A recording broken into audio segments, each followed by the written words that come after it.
Good evening, everyone, and welcome into the Sports Rundown. I am Kadarius Washington, and it is a pleasure to have you in as we look back at this past week in sports.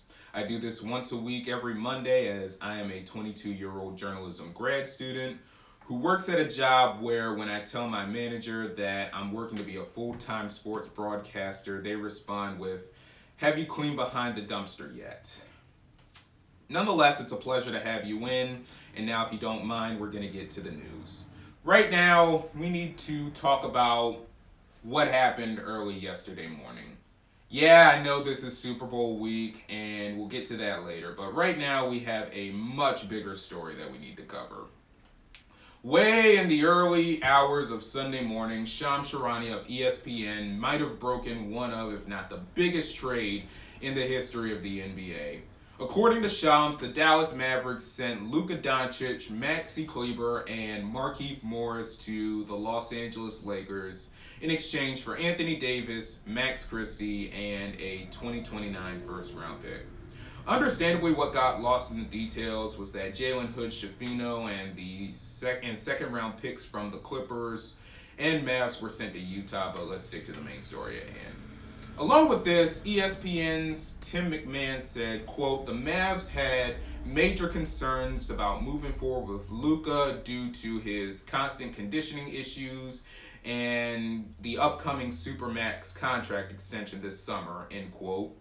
ESPN's Bobby Marks followed that up with, quote, "There are major financial implications for Luka Doncic with this trade.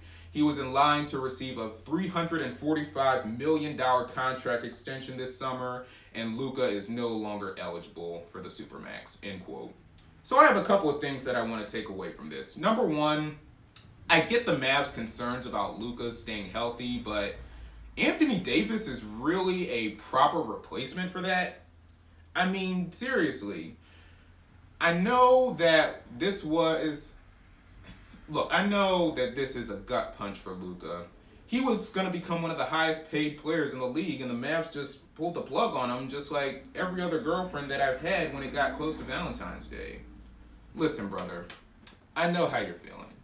Maybe not in the same capacity right now, but I get it, my dude. Well, not really my dude, because I'm a Celtic fan, and though I'm grateful for the championship, you're with our sworn blood rival, but you get the point. Another note, Mavericks GM Nico Harrison doubled down on the move, saying, quote, "Defense wins championships," and he believes that the move makes them a better defensive team. Yeah, but you still need consistent players who may give you their best even when they're not 100% instead of sitting out on the sideline with street clothes. Nevertheless, all I gotta say is let the games begin. And speaking of games and massive historic events, Super Bowl week is finally upon us. Honestly, I thought I'd be in Radio Row in New Orleans talking about the game, but here I am, once again, in my parents' living room. Again. Nonetheless, for the second time in the last 3 seasons, the NFC champion Philadelphia Eagles will be taking on the AFC champion Kansas City Chiefs. Kansas City is looking to do what no team has done since the Super Bowl era began, and that is win 3 straight Lombardi trophies, and their 5th overall, dating back to 1969. The only team that stands in the way of that is the Philadelphia Eagles, who are looking for their 2nd Super Bowl championship and their 1st since the 2017 season. Now let's take a closer look at the Philadelphia Eagles. If there was ever an unlikely story from this season, it's the Philadelphia Eagles. They started the year 2-2. We did not think that they would get this far initially, and Nick Sirianni was essentially a dead coach walking. And now he's done something neither Dick Vermeil, Andy Reid, or Doug Peterson has done. Take this franchise to 2 Super Bowls. And Saquon Barkley, he has been making Giants fans squirm, having one of the greatest seasons for a running back we've ever seen. He was only the 8th player to rush for over 2,000 yards in a season and was a game away probably from the all-time rushing record. And I just have to say, I respected Saquon and Sirianni's decision to sit out the last game because somebody could come in next year and break that record all over again. But championships, nobody can take that away from you. But more on that later. And they've literally run all the way to the Super Bowl, which is a good story. Now let's take a closer look at the Kansas City Chiefs. Now, in fairness, we kind of knew that we'd be talking about them this week well before the season started. Nevertheless, here we are. They're 15-2 and the first team with that record in the 17-game era and the first team to win 15 games in a season since my Carolina Panthers did it almost 10 years ago. Basically, Mahomes is Mahomes. Kelsey picked it up at the end of the year after a slow start. Chris Jones is a Hall of Famer, and that defense is elite. And I heard an interesting theory about the Chiefs, and you might have to look into this. There are some people who believe that the Chiefs use some of their most basic and conservative plays in the regular season, and then when the playoffs come along, they dig deep into the back of the playbook, and they give you plays no other team has seen before in the regular season. Y'all ever think about that? Interesting. But let's get back to the game, and now it's time for my official Super Bowl prediction. Looking at the two teams and the matchups and the inner machinations of my mind, I'm going to go with Eagles 24, Chiefs 17. Jalen Hurts wins Super Bowl MVP because I believe the Eagles will and probably should win this game in the air because we all know Steve Spagnuolo, Chiefs defensive coordinator, loves dialing up blitzes, and if Brock Purdy and the 49ers had their plays against the blitz last year, especially at the end of the game, they probably would have been Super Bowl champions instead of the Chiefs. Lest we forget, Jalen Hurts had probably the game of his life 2 years ago when he faced the Chiefs in the Super Bowl, and I believe they win this game in the air. But of course, Saquon gets a few touches, and that is my official Super Bowl prediction. Staying in the NFL, and speaking of Super Bowl, let's talk about Cam Newton. Yes, the Cam Newton who took my beloved Panthers to the Super Bowl in the 2015 season where we got absolutely pummeled by Von Miller and the Denver Broncos defense that still keeps me up at night. Nonetheless, Cam made some news about that game, saying on First Take that he would not give up his MVP in exchange for a Super Bowl title, saying, to paraphrase, he'd rather be known as an impactful player than a champion. Now, all I gotta say is, why can't you be both? People might not remember that you won MVP. I mean, every year I forget Matt Ryan won MVP, and he won it the very next year. People will always remember you and this team for being Super Bowl champions, and maybe you being Super Bowl MVP. I mean, have you ever heard of Joe Flacco, Santonio Holmes, Malcolm Smith, Hines Ward? What's the one thing they have in common? I'll give you a second to think about it. Thought about it yet? They all won Super Bowl MVP! And because I'm seeing Von Miller in my head, I'm going to drop this thing. But just know that you're wrong. I love you. I'm forever grateful for what you did for my team until the very end anyway. But just know you're wrong. Shifting gears to the head coaching carousel, it may be deja vu for the Philadelphia Eagles, as they may be losing a coordinator to the team who hosts in the Super Bowl city. Following the big game in 2023, the Eagles lost former defensive coordinator Jonathan Gannon to the Arizona Cardinals, and now their current offensive coordinator, Kellen Moore, is the favorite to land the New Orleans Saints head coaching job, and will interview with the team later this week, I believe, after the Super Bowl. Well, later next week anyway. It's starting to become an every other year tradition, kind of like Euphoria. Speaking of, is that coming on this year? I'm probably not going to watch it, but I'm kind of curious if it's going to be on. Anyway, staying with our Super Bowl dialogue, Six-time Super Bowl champion and current head coach for the UNC Tar Heels, Bill Belichick, made some news this week. He said that the Vince Lombardi Trophy should be renamed the Tom Brady Trophy. I have two questions about that. First, what? Second, why?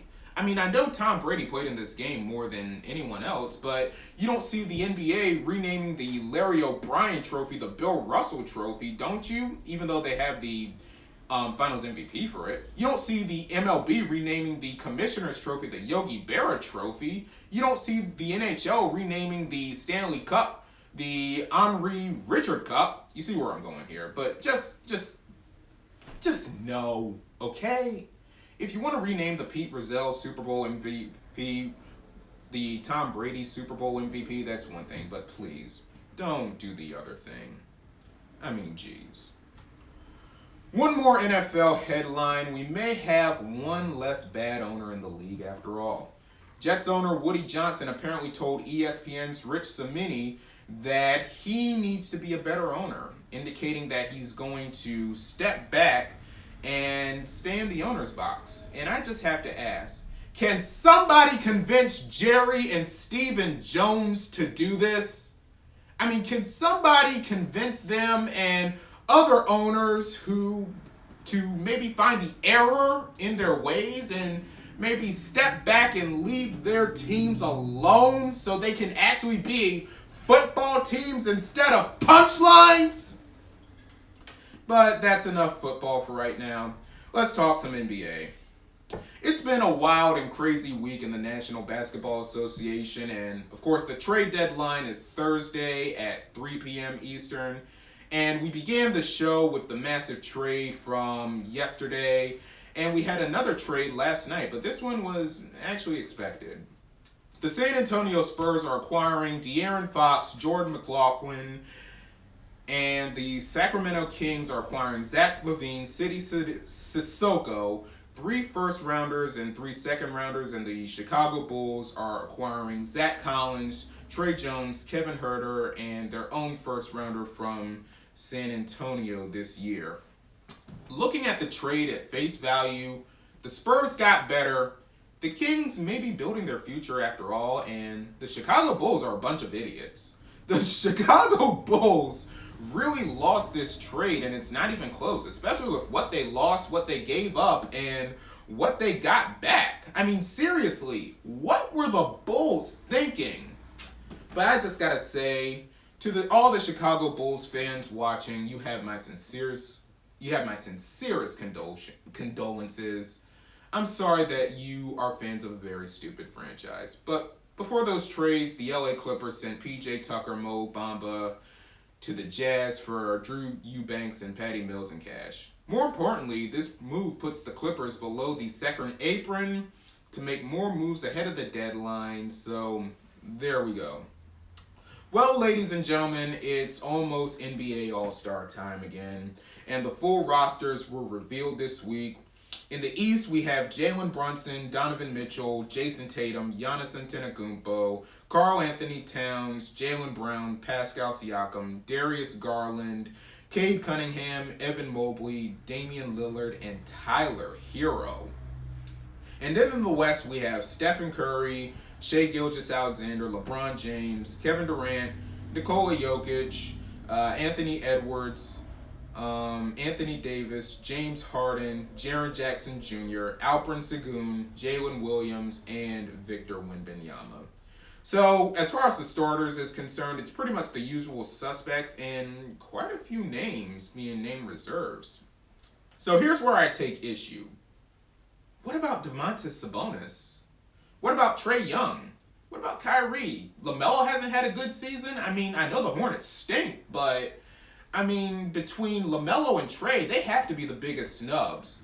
And what about Norman Powell, who right now I kind of like to win Most Improved Player?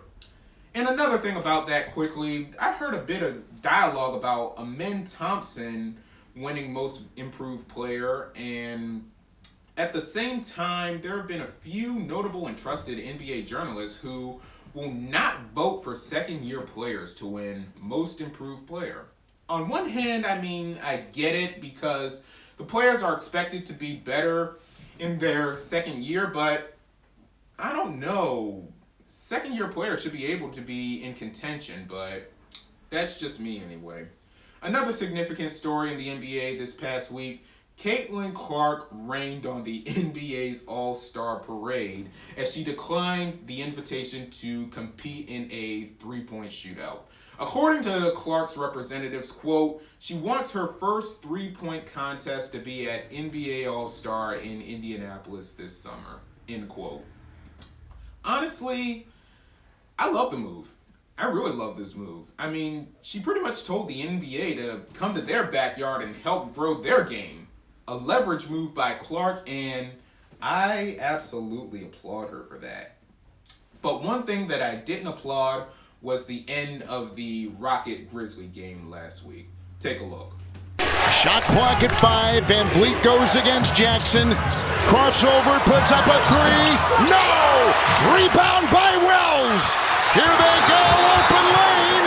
And a whistle, and a whistle, and a whistle will not count. And Taylor Jenkins is upset because he's telling him he did not call a timeout, and Wells had a wide open layup. Aaron Jackson, a former Defensive Player of the Year in the step-back three. And Wells. Oh, it doesn't look like he's calling timeout at all. In fact, he was motioning to run. Yeah. Motioning to run. And I think the official, Marat Kogan, was assuming he was saying timeout, but he was motioning them to run. A ghost timeout? Of all things, a ghost timeout? I mean, the officiating in sports throughout these last few years have been, if we're being honest, off the chain, and this situation did not make it any better. But the Grizzlies did go on to win 120-119, so let's talk some college basketball. Arizona basketball has had a heck of a week. They torched Iowa State with Caleb Love hitting a huge half-court shot in that game to send the game to overtime, and Love absolutely took over in that game. Then on Saturday, they had to deal with Bobby Hurley, who pretty much decided to act like a Hurley with Arizona State. The whole situation was a mess. Headbutts and Hurley refusing to take part in the handshake line. I mean, it was a mess. Just like my Tar Heels, who are a complete mess in their own right. I just have to say, what an absolutely gutless, pathetic, and embarrassing performance by my North Carolina Tar Heels. I didn't watch the game. I didn't need to. As a matter of fact, when I checked in, the game was 25-8, Duke. 25-8! This game was clearly over in the opening minutes. Bottom line, the game was a wash. The team is a wash. The season is a wash, and the NCAA tournament is virtually an afterthought at this point. That was shameful, embarrassing, and humiliating getting run out of Cameron Indoor like that. That was just sick. Speaking of sick, how about Kansas choking like a bunch of sick dogs, blowing a 21-point lead and losing to Baylor? Incredible job by Scott Drew and that Baylor team, and a horrific job by Bill Self, who, by the way, had the audacity to blame the team's loss on bad oranges. Bad oranges! I mean, really? Seriously? But here's a good orange. A shorthanded Tennessee had a massive win on Saturday, down 2 starters against Florida. Now, I understand that Auburn is the team to beat right now, but between Auburn, Tennessee, and Duke or the field, who's more likely to win this thing? We may see these teams play at the Final Four or the National Championship, but we'll have to see. And also, how about John Calipari? John Calipari returns to Rupp Arena and stuns Kentucky 89-79. Incredible win by Coach Cal and an Arkansas team that had not been doing so hot in the SEC as expected. But this was a much, much needed win for them. And I have a couple of women's college basketball notes from this week. So last week when I was talking about Camila Cardoso breaking the Tennessee program with that three-point shot, I honestly did not realize that they were playing each other that very evening, which is a bad job on my part. But last week, Kim Caldwell, literally a week after giving birth to her son, returned to the sidelines for Tennessee's game against South Carolina. The Lady Vols ultimately fell to the Gamecocks 70-63, but here's a little fun stat for you. For the first time since their season opener against Michigan, South Carolina did not beat them by 10 points. Outside of that, I have to say that Kim Caldwell is pretty much the second coming of Pat Summitt. And Tennessee has a lot of upside, especially next year when they have 3 McDonald's All-Americans coming in, which is tied with Stanford for the most. So this Tennessee squad is going to get better, and I believe Kim Caldwell is the lady for the job.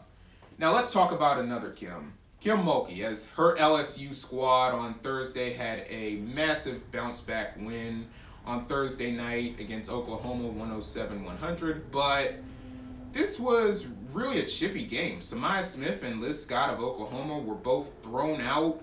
They had a total of 53 personal fouls and 5 technicals. Ouch. But Michaela Williams for LSU shined in this game. 38 points and 7 threes, and Flau'jae chipped in with 25, and Anissa Morrow with 21 and 12. I mean, Anissa is really a sensational player, and an incredible win by the Lady Tigers of LSU. Staying in the SEC, Michaela Blakes, Lord have mercy, she went off early this week, having 53 points in a win against Florida on Thursday night. But I gotta say, how Michaela Blakes has led this Vanderbilt squad, if they were to make the NCAA tournament, and I think they will, I think they're going to do some damage. One more note here. Yesterday, Asia Wilson and Caitlin Clark's number 2 jerseys were retired by South Carolina and Iowa, respectively. South Carolina, kind of as expected, blew out Auburn 83-66, and Joyce Edwards, another impressive SEC freshman, led the team with 18 points and shooting 8 for 11 from the field. What she's done from the bench, I think she's safe to say that she is definitely the 6th player on that squad. Clark's former Iowa squad pulled a massive upset win over number 4 USC 76-69. Iowa had held SC to 1 field goal and 4 points. I mean, wow. Eventually, the Trojans came back and made it competitive, and then the Hawkeyes just outplayed them. Kennedy Smith for SC got fouled out, and that was pretty much all she wrote. Neither team shot the ball all that well, but USC was an abysmal 35% from the field as a team nonetheless. I mean, this was a really great day for 2 greats and the fans of the WNBA. Now let's get into this WNBA free agency. This past week really, free agency, as expected, has been wild. So wild that on Wednesday I covered the initial details of the Alyssa Thomas trade and the Brittany Griner move to Atlanta, which you can also check out on YouTube. Among the main moves that have been made, Courtney Vandersloot signed with the Chicago Sky from the New York Liberty, the team that she began her career with and won her first championship with. And I have to say, I really like that signing, as Chicago gets a veteran in that locker room who knows how to win and has won at the highest level. So that's a good pickup for Chicago, especially given their troubles landing free agents. Speaking of reunions, Natasha Howard signed with the Indiana Fever after 2 seasons with the Dallas Wings, returning to the franchise that drafted her. The Atlanta Dream have been busy as well. After signing Brittany Griner, they acquired Bree Jones from the Connecticut Sun. On paper, this team should be really good, especially with the pieces they have and what they've acquired this offseason. And if you watched my WNBA offseason breakdown from Wednesday, you might remember me saying this about the Phoenix Mercury. Do I think this Phoenix team is going to be world beaters? Of course not, but I believe that they're going to be a middle-of-the-pack playoff team this year. However, I still think we still need to see what happens with Satu Sabally. Even though I butchered her name, I just gotta say, wow. 48 hours later, we found out what happened with the Satu Sabali situation. Nailed it. She went right to Phoenix. A massive 4-team trade went down this week where we saw Satu, AT, Kalani Brown, and Sevgi Ozin to the Phoenix Mercury, Ty Harris, Nalissa Smith, Dejanay Carrington, and the rights to Kiki Herbert-Harrigan to the Dallas Wings with draft compensation. Jaylen Brown, Sophie Cunningham, and the 19th overall pick to the Indiana Fever, and of course Natasha Cloud, Rebecca Allen, and J.C. Sheldon, and the number 8 overall pick back to the Connecticut Sun. Wow, that was a mouthful. Then the news came down yesterday that DeWanna Bonner is signing a 1-year deal with the Indiana Fever, reuniting with her former coach at Connecticut, Stephanie White. A couple of things to take away from this. Number one, holy cannoli. Kurt Miller and the Dallas Wings have been busy. I mean, I had a couple of questions about them at first, but between initially learning the details to now, and I just gotta say, wow. I think this Dallas team is gonna be good. If the number 1 overall pick is in fact Paige Beckers or whoever it's gonna be, they are walking into a situation just like Caleb Williams of the Bears last year, having all those great pieces around them. Plus, they officially added Maisha Hines-Allen yesterday, and I just gotta say, that squad is gonna be nice. Number 2, even though Phoenix made all of those acquisitions, my stance really has not changed about them being world beaters. I'm really not sold quite yet on Phoenix, but if they stay healthy, I mean, who knows what'll happen. But I do know this. This summer is going to be cinema for sure, and you can count on that. And along with that, those 2 monster signings with Howard and Bonner in Indiana. Before the Bonner news, I felt like they were about 1 piece away. But after the Bonner signing, I really believe that they're serious championship contenders. And this is not bandwagon hype or anything like that. I believe this team is going to be very good, and they have a very high ceiling. But in all of this movement, Connecticut fans did get a little bit of positive news as they signed Tina Charles and Diamond DeShields each to 1-year deals. I mean, just like Annie said, the sun will come out after everybody leaves and gets traded away. You may remember last year the Vegas Aces played a preseason game at the University of South Carolina, Asia Wilson's alma mater. Well, early this week, Indiana Fever and the Chicago Sky announced that they will be playing preseason games at the University of Iowa and LSU, respectively. Seeing Fever star Caitlin Clark make her return to Carver Hawkeye and Sky standout Angel Reese at the Pete Maravich Assembly Center against the Brazilian national team, nonetheless, for Camilla is going to be fun to watch. Who knows? Maybe they'll actually televise the Chicago preseason game this time. And I especially can't wait to see what blazer Kim Mulkey is going to wear. That's going to be fun. But I will say this.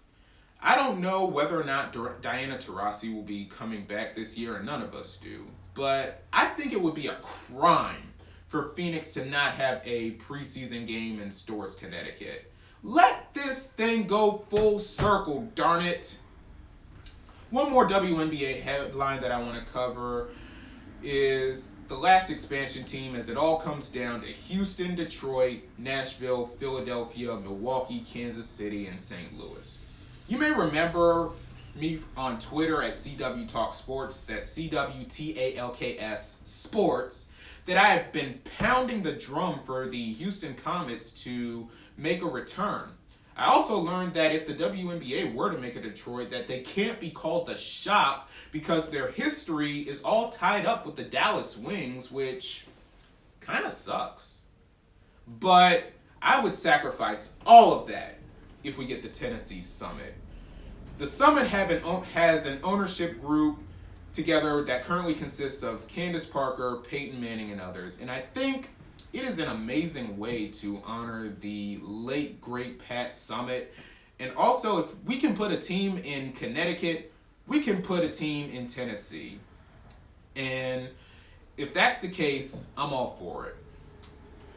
A couple more headlines before we say goodnight. I have some MLB news for you. First, two-time World Series champion Max Scherzer is heading to the Toronto Blue Jays on a one-year deal. After helping the Rangers to their first World Series title in 2023 and not really doing much last season due to injury, I still like this move. I mean, nonetheless, for Toronto, and I will always love and support Scherzer for what he did for my Nationals in 2019. And after winning the World Series with the Dodgers last season, Jack Flaherty is returning to the Detroit Tigers on a 2-year, $35 million deal. Finally, the Dodgers not trying to monopolize themselves by signing someone else to an already loaded bullpen or signing someone else, period. The Dodgers do not need to sign anyone else. They pretty much are the villains of the sport now with all these signings, and they're pretty much going to be villainized for winning too much, as every other successful team does in sports. And speaking of winning and success, a changing of the guard in college volleyball as Nebraska head coach John Cook is stepping down after 25 years and 4 championships, and they are turning the program over to former Nebraska player and former Louisville head coach Danny Busbum Kelly. The end of a legendary career for Cook and major shoes to fill for Kelly, and I want to see them do well and win more championships. Well, friends, that'll do it for the Sports Rundown. Be sure to like, comment, and subscribe to my channel, and follow me on Twitter or X at CW Talk Sports. That's CWTALKS Sports. And stay tuned for my unrivaled rundown tomorrow night, and I will talk to you then. Good night, everyone.